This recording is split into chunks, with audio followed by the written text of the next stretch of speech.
It's time to recap how we got here with the Supercross season in review. What do you remember? We chat with four-time AMA Superbike champ Josh Hayes about what's new for 2015. KTM's Kailub Russell has been on fire this year, and we catch up with him. GNCC ATV leader Adam McGill joins us at the desk to get us up to speed on his season. WMX points leader Kylie Fasnacht is headed to California to keep her win streak alive. All that and more only on the Racer X Show.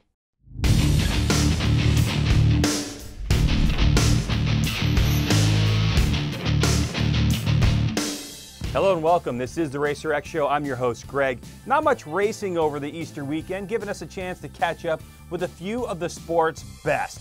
A lot of chit-chat in this one, so let's get going. The Racer X Show with Greg White is being presented by Acheruby's Soul and Passion, and by Yoshimura, the leader in performance exhausts.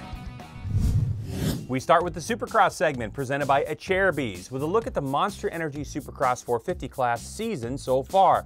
And to say it's been an up and down season for most of the paddock, well, that's a bit of an understatement. Looking at how things started and how things are right now, we've come a long way.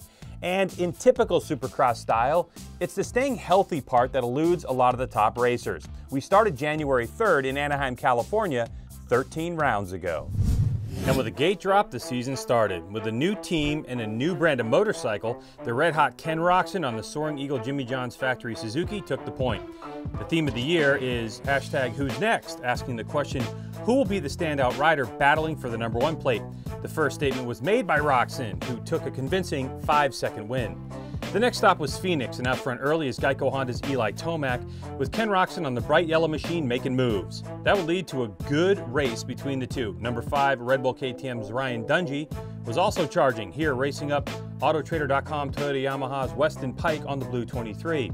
But the excitement from the fans was the race up front, Tomac and Roczen. Roczen would put up a good fight, but Tomac was in a zone, eventually taking a convincing win.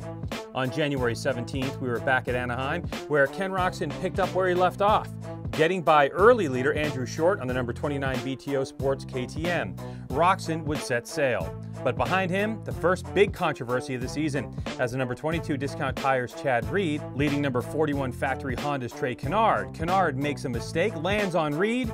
Both would pick up their bikes, get moving, a tap by Reed, and Canard's hands off the bars, he goes down. Reed would be pulled from the race, no points. But no drama for Roczen as he takes win number 2 of the season. To Oakland for round 4 and the first crack in the armor for the points leader Roczen. Racing to get up front, Roczen making moves on Reed, had this huge and painful mistake coming up short off the triple. A look behind to make sure the coast is clear, slams his face into the crossbar. He'd remount and finish 16th, 5 championship points. So Reed gets by Short for the lead, but here comes Canard. Chasing Reedy, he closes in. You can't write this stuff. People holding their breaths after last week's incident and outcome, but Canard with a clean pass. But after that, Reedy started making mistakes, allowing Ryan Dungey to take second with this one. But it was Trey Canard, who hadn't won since 2011, the third winner in 4 races. However, that second place by Ryan Dungey propelled him to the championship lead. When we went back to Anaheim for the third time, it was time for our 4th different winner. Off the start, class rookie number 4, Yoshimura Suzuki's Blake Baggett, but Ryan Dungey was having none of it. Looking aggressive and fired up, that pass was all it took, logging his first win of 2015 and extending his points lead. High fives all around for the KTM crew. Round 6, the first race in February, marked the end of the West Coast swing. Saw a great battle up front with early race leader Ken Roczen getting pursued by Trey Canard. In the right-hander, Canard made the move that stuck. Trey picks up win number 2 of the season.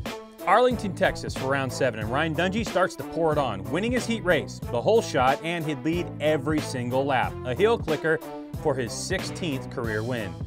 Before the main in Atlanta, Ken Roczen had a nasty crash in the final qualifying practice, slamming into the side of the barrier, smashed his left ankle, but he would start the race. Then another huge story in this one, Chad Reed. He'd get the whole shot and take off. And then Roczen would have another huge crash. Left side of your screen, here he goes flying off, hard landing. He'd get back up and keep racing. But no one had an answer for Reed.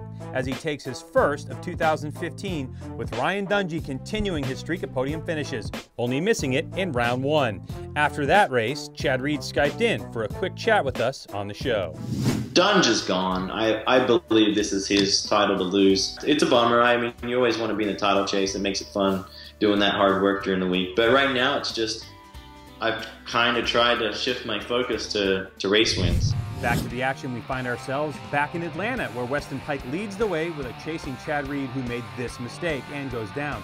That cleared the way for Dungey to go after Peick, and with a nice aggressive move, bye-bye, Dungey keeps racking up the wins, his 3rd of the year. Now moving on to Daytona, with a pre-race announcement that Roczen is out until the Easter break. That leaves things wide open, and at this point, one thing's for certain. The chatter about Ryan Dungey not being aggressive enough, not having the fight within him, is quiet on all fronts.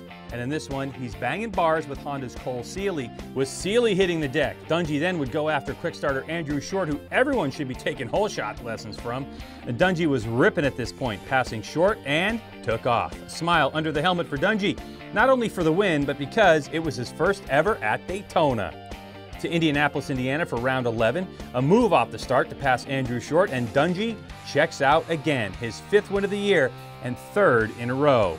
Then we get to Detroit, and before we get to the main, semi number 1 had this huge crash for 2nd in points Trey Canard on the Honda and number 12 Jake Weimer on the Monster Energy Kawasaki. A small mistake by Weimer, Canard lands on his back, they both crash hard, get hurt, they're out. Canard was sitting 2nd in points. In the race, this one would come down to an early pass by Eli Tomac on Ryan Dungey, and that would be it. After several main event crashes, Tomac gets himself back on the top step for the 2nd time this season. Taking us to last weekend's race in St. Louis, with Shorty getting the whole shot again, it would be followed by this scary crash, but he'd get up and walk away. Dungey was the first rider to get through, and he would just turn it up, leading from start to finish, his 6th of the year.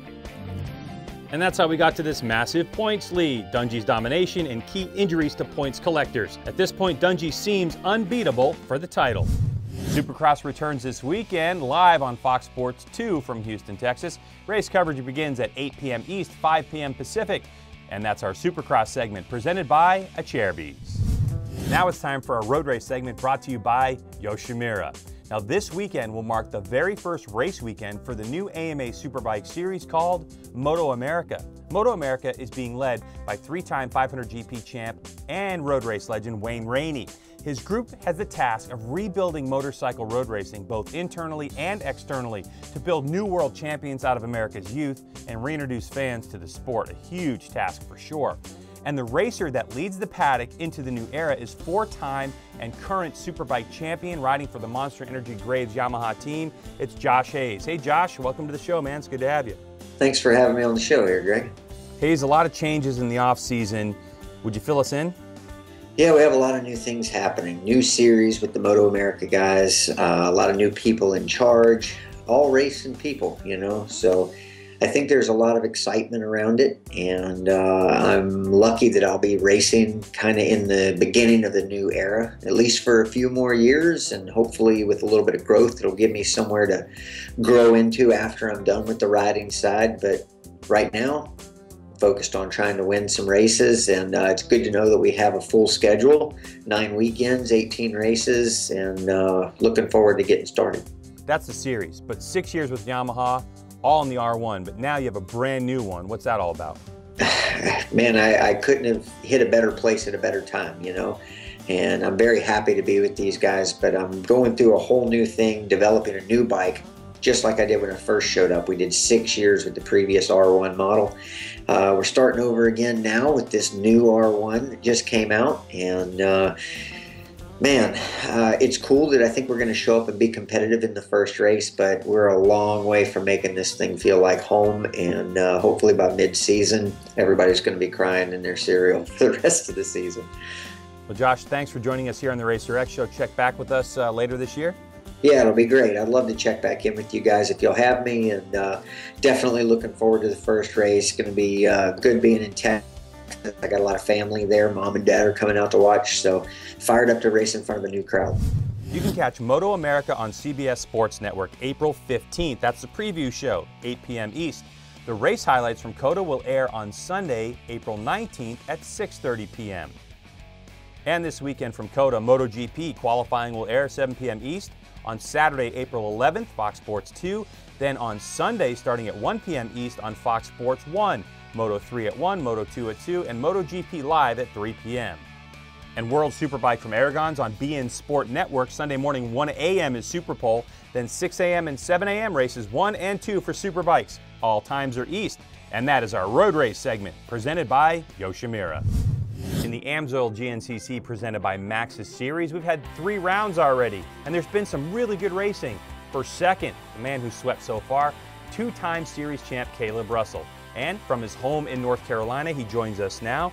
Hey Kailub, how are things? Doing good, just kind of hanging out, taking it easy, and it's kind of nice having Easter weekend off, so kind of get to regroup, and right after that I'm on the road for 7 weeks straight, so I have a pretty busy schedule coming up, and just nice to be at the house, and the weather's getting nice, so go out golfing, and I can't jet ski yet because it's a little chilly still, but we're having fun. Your 2015 has been going great. What racing have you been doing and what's been going on?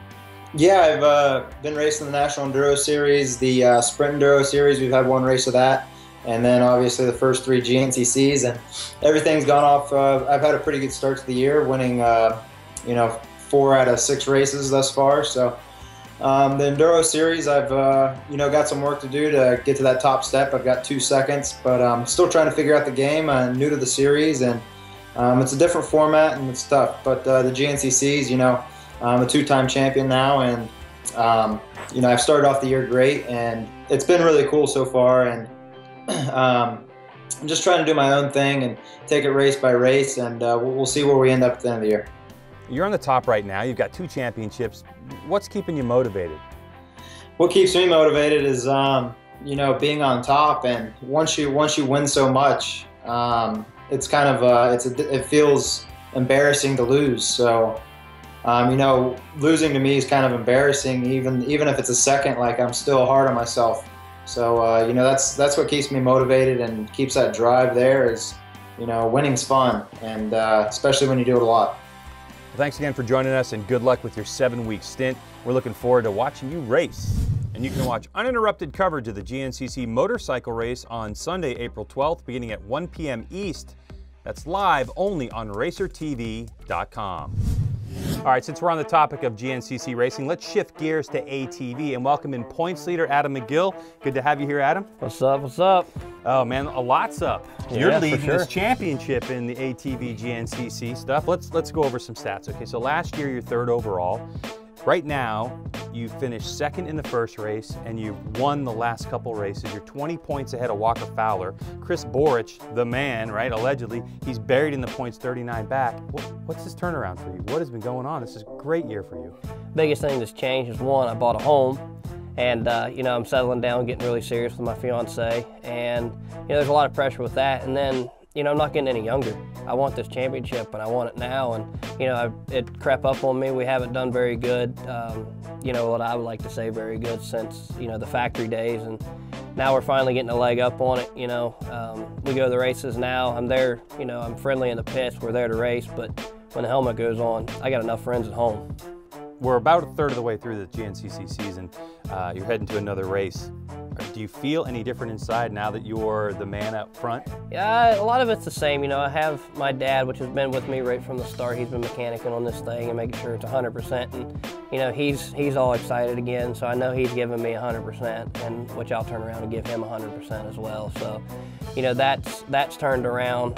The program has changed with me drastically. My mindset, my training, everything. And then I've also had some wisdom from the great Barry Hawk, has spoke to me and told me a lot of things. And without the, like I said, without the support of my sponsors, which is huge, the fans, and then the support of my family, we wouldn't be here at this point. So I'd really like to thank them a lot. GNCC racing, what makes it so exciting? With GNCC, it's very different from a lot of the other sports in the industry. You're not going to find a bleacher, you're not stuck to a stand, you can walk and interact. Like I said, we have this year I have a bunch of green shirts out there in the woods, and it says Adam McGill on the front with my number. Then on the back it says, you know, it has an American flag on it, says "Cuz America." That's why. You know, and it's pretty BA to see a bunch of people out there with your shirts, you know, jumping in, getting you out of the mud holes, helping you up the hills, in which, you know, in motocross or in a lot of other sports, you know, the fans are kind of involved, but not to that aspect. You know, they can walk up, they can touch me, they can grab onto my bike, they can push me out of the mud, they can help me get up a hill. So it's very unique with what we do and very, very fan interactive, and that's why I'm really wanting to push this whole, you know, my fans are really helping me get there. Adam McGill, folks, thanks for joining us here. It's great to see you. Thank you. And you can watch uninterrupted coverage of the 2-hour GNCC ATV race on Saturday, April 11th, beginning at 1 p.m. East, live only on racertv.com. Now to the Women's Motocross Championship, which is an 8-round series that takes place in conjunction with premier amateur and professional motocross events throughout the country, like the Ricky Carmichael Daytona Amateur Supercross, Freestone Spring Championship, the California Classic, Hangtown, Redbud, Ironman, and more. The WMX Championship is determined by taking the points from the overall best 6 of 8 rounds. And so far this season, the table has been run by Florida's Kylie Fasnacht. 4 races, 4 wins, and she joins us now. Kylie, how are you? Pretty good, thank you. So Kylie, new season, new machine, and you are crushing it. What's the scoop? This year, switching over to the green machines on the Kawasaki, it's been working out pretty good. We ended off Mini-O's last year. I think I got second there, which put me second overall in the championship, which I was happy with that, but I wasn't so happy with it at the same time. So with my off time coming into the new season, I just put in a lot of hard work. We switched over to the new bikes. We got the bikes all dialed in. I ended up liking the new bikes better than my Suzuki's. My times were faster. I had a pretty good feeling coming into the first round at Daytona, and then the gate drop. The first moto, I won that one. Then the second moto, I won that one again, which was sweet. And then we ended that, did some hard training, went back to Freestone up in Texas, and it was a big mud race. It was pretty rough, but we came out on top in that one too, went 1-1 again, so it was great. Now you're off to California for round 3. You excited? First, we just got to make it there, and then we'll just see where the hard work puts us. I've been working since Freestone, so we'll see what happens when the gate drops. Kylie said she's off to California to race. She'll be competing at the California Classic, which you'll be able to see right here on racertv.com live this weekend. And one of the people behind the race this weekend in California, 2X Promotions, Myron Short, joining us now. Myron, welcome to the show. Thank you, Greg. Glad to be here. The California Classic is this week. What is it? This week we have our 3rd annual AMA California Classic. It's going to happen in Glen Helen National Track, and it's an event that our team's very passionate about. We've been working on all year, you know, separate than our other events we do. This is a very special event. We have great sponsors involved, a lot of the industry out there. It's kind of in the heartbeat of our industry right in Southern California. And the WMX National Series is racing as well, right? Yeah, this is going to be our 3rd WMX round we've ran. We ran 2 last year, 1 at Cal Classic and 1 at Mammoth. This year, we're going to run 1 at Cal Classic again. It was exciting to have those girls out and watch them go at it. So we're looking forward to that for sure. If I want to come out to Glen Helen this weekend and race, can I do that? Yeah, you can show up day of the race. There's going to be sign-ups all day on Wednesday, all day on Thursday, and there's going to be sign-ups up to Friday morning. Pre-registration is still open until the 6th, and then after that, you'd sign up at the track at any time. Myron, thanks for joining us, and good luck with your event. All right, Greg, thank you. Do you want to see some racing live? Monster Energy Supercross lands in Texas and Houston at the NRG Stadium. Supercrossonline.com for tickets. MotoGP and MotoAmerica race in Austin, Texas at the Circuit of the Americas. That's all weekend. World Superbike is in Aragon, Spain for round 3. Arena Cross is in the Pacific Northwest at the Spokane Arena. GNCC has 2 days in Union, South Carolina. Come race and watch. And finally, the WMX Series races it up at the California Classic in San Bernardino on Sunday the 12th. The Racer X Show with Greg White is being presented by Cherubies, Soul and Passion, and by Yoshimura, the leader in performance exhausts. Thanks to Adam McGill for stopping by. Okay, we hope you liked that long one. We certainly had fun bringing it to you. We'll have plenty of racing to talk about next week. Check out all of our social media links in the meantime. Follow us on YouTube. It's The Racer X Show. You can follow me personally on Twitter. It's @GregWhite. Well, for the fine crew here at the Racer X Show and Racer TV, I am Greg. And remember, we are all racing all the time. See ya.